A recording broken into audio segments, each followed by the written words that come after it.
नमस्कार दोस्तों। आज की वीडियो में साकेत महाकाव्य के नमन सर के 10वें पद की व्याख्या को मैं इस वीडियो के माध्यम से करूंगी। पहले पद देखते हैं और उसके बाद इसकी व्याख्या को करूंगी। मिलाप दूर था अभी धनी का, विलाप ही था बस का बनी का, अपूर्व आलाप वही हमारा, यथा विपंची दिलदार तारा। सींचे ही अब 11वें पद को देखेंगे। सींचे ही मालिने कलश ले कोई न ले करतरी, साखी फूले फले यथेच्छ बढ़ के फैले लताएं हरी। क्रीड़ा कानन सैल यंत्र जल से सिंचित होता रहे, मेरे जीवन का चलो सखी वही सोता भिगोता रहे। तो संदर्भ को सबसे पहले देखेंगे। तो यहाँ पर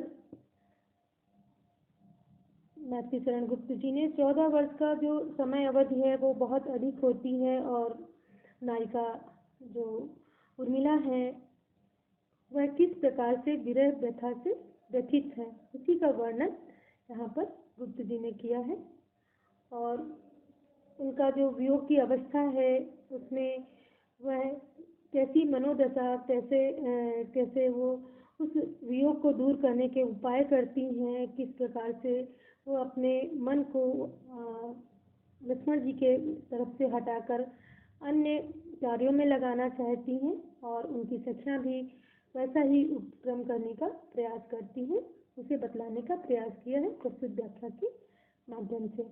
तो हम व्याख्या देखेंगे।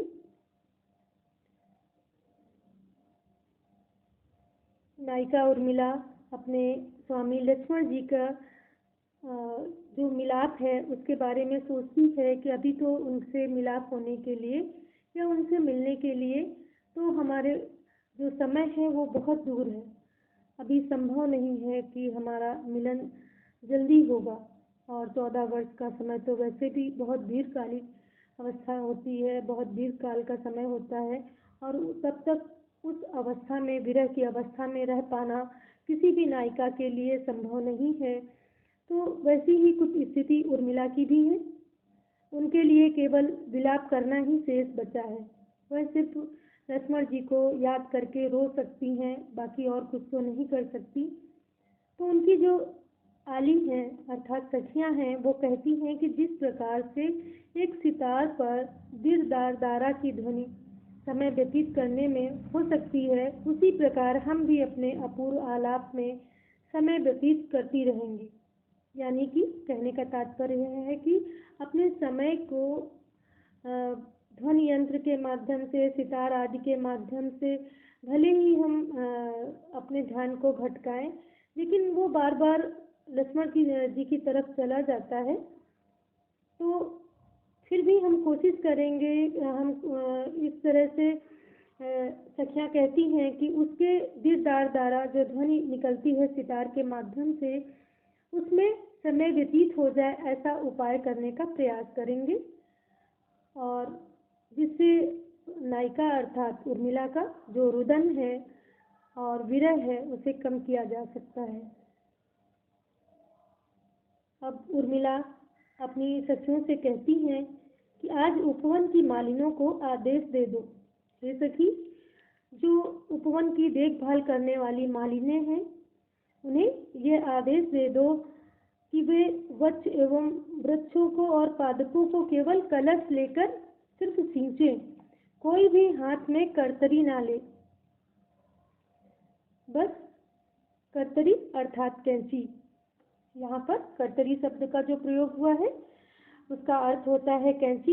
तो पेड़ों को काटे नहीं बल्कि सिर्फ सिंचाई करें, सींचे, कोई भी अपने हाथ में कैंची ना ले, ऐसी मेरी इच्छा है।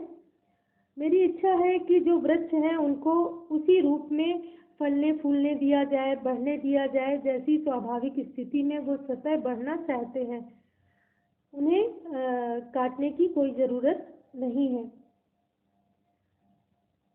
उनकी जो डालें हैं, हरी हरी बल्लरियां हैं, वो अपने अनुसार चारों तरफ फैले और उनको सिंचित सिर्फ करें, ना कि कैंची से उनको बराबर करें, काटें, ऐसा ना करें। वो आदेश देती हैं कि अपनी सखियों को कि जाकर ऐसा मालिनों को आदेश दे दो। हमारा जो क्रीड़ा कानन शैल यंत्र है, कहने का तात्पर्य है कि उस उपवन में लगा हुआ क्रीड़ा कानन यंत्र अर्थात फव्वारा, जिसे फाउंटेन कहा जाता है, तो वो फव्वारा जो है वो सदैव निरंतर चलता रहे, जिससे कि वहाँ की जो भूमि है वो सिंचित होती रहे। जब निरंतर चलता रहेगा तो उससे निकलने वाले जल से वो सारे पादप वृक्ष सिंचित होते रहेंगे और उसकी बल्लरियाँ आगे बढ़ती रहेंगी। तो उन्हें काटने की कोई ज़रूरत नहीं है। अपना यथा स्थिति वो जैसा बढ़ रही हैं उन्हें बढ़ने दिया जाए, उसे काटा ना जाए।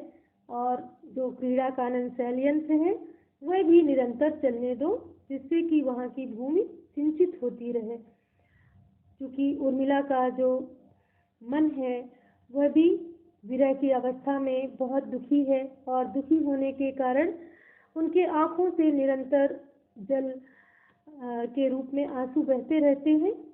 तो इसी प्रकार से वहाँ का जो भूमि है वो भी सिंचित हो, जैसे कि मुखमंडल हमेशा उर्मिला का निकलने वाले आंसुओं के कारण भीगता रहता है। तो जिस प्रकार से रो लेने के बाद में विरह से थोड़ी संतुष्टि मिल जाती है, वैसा ही उन पेड़ों को अपने अनुसार वह अपनी इच्छा अनुसार बढ़े और जैसे उन बेलों को फैलना है फैलने दो।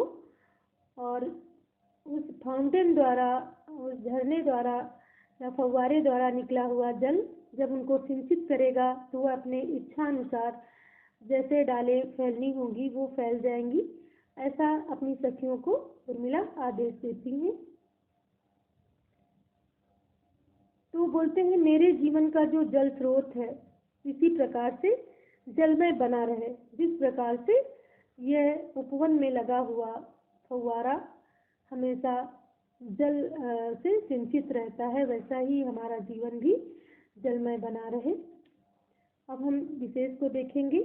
यहाँ पर शोकाकुल होती हुई उर्मिला चर अचर को प्रसन्न देखना चाहती है और प्रकृति को हंसते खेलते देखना चाहती हैं। ऐसा वो इसलिए भी चाहती हैं कि शायद प्रकृति को देखकर ही उनका जो विरह है वो कम हो सके। उनकी उदारता का यहाँ वर्णन किया गया है। विरह वेदना के कारण उर्मिला के हृदय वृत्ति बहुत कोमल हो गई है। वह वृक्षों को, लताओं को फलने फूलने व अपने जीवन के झरने को इसी प्रकार से जलमग्न देखना चाहती हैं।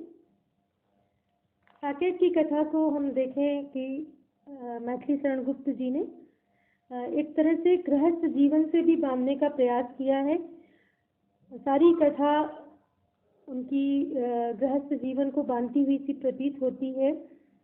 विभिन्न अवस्थाओं का जीता जागता चित्रण साकेत महाकाव्य में करने का प्रयास किया है। यदि हम देखें कि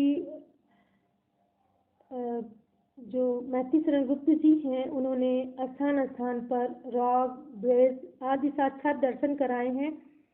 मानव मन एक अथाह सागर के समान है, उसमें उठने वाली अगणित उर्मियाँ जो हैं निरंतर उनकी गणना नहीं की जा सकती। ऐसी उर्मियाँ उपस्थित रहती हैं। किस समय मनुष्य के मन में कौन सा विचार स्थान ग्रहण कर ले यह भी कहा नहीं जा सकता।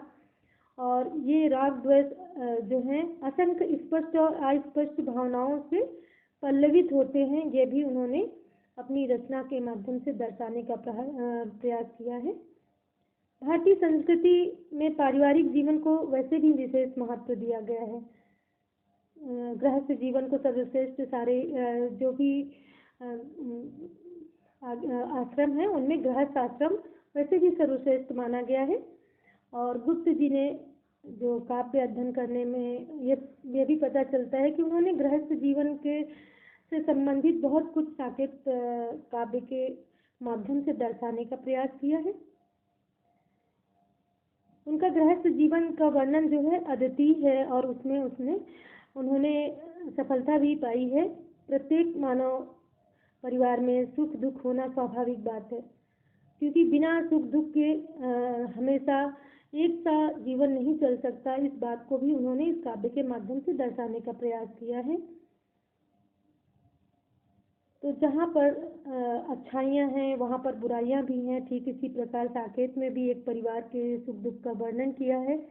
यदि वो सभी सदस्य राज परिवार से संबंधित हैं, परंतु प्रकृति ने राजा और भिखारी के दुख सुख में अंतर नहीं रखा और सुख और दुख दोनों तरह एक समान है। दोनों प्रकार के व्यक्तियों के हृदय में एक सा स्पंदन होता है, दोनों की आह में एक सा दर्द भी होता है। इसी प्रकार से पारिवारिक जो जन होते हैं, पति पत्नी, सास ससुर, विमाता, भाई, देवर, भाभी, इन सभी को भी उन्होंने सम्मिलित किया है और वे एक समष्टि के रूप में रहते हैं। यह भी साकेत काव्य के माध्यम से दर्शाने का प्रयास किया है। धन्यवाद। यदि आपको हमारे द्वारा की गई व्याख्या पसंद आती हैं, अच्छी लगती हैं या उपयोगी महसूस होती हैं तो कृपया लाइक करें, शेयर करें, सब्सक्राइब करें। धन्यवाद।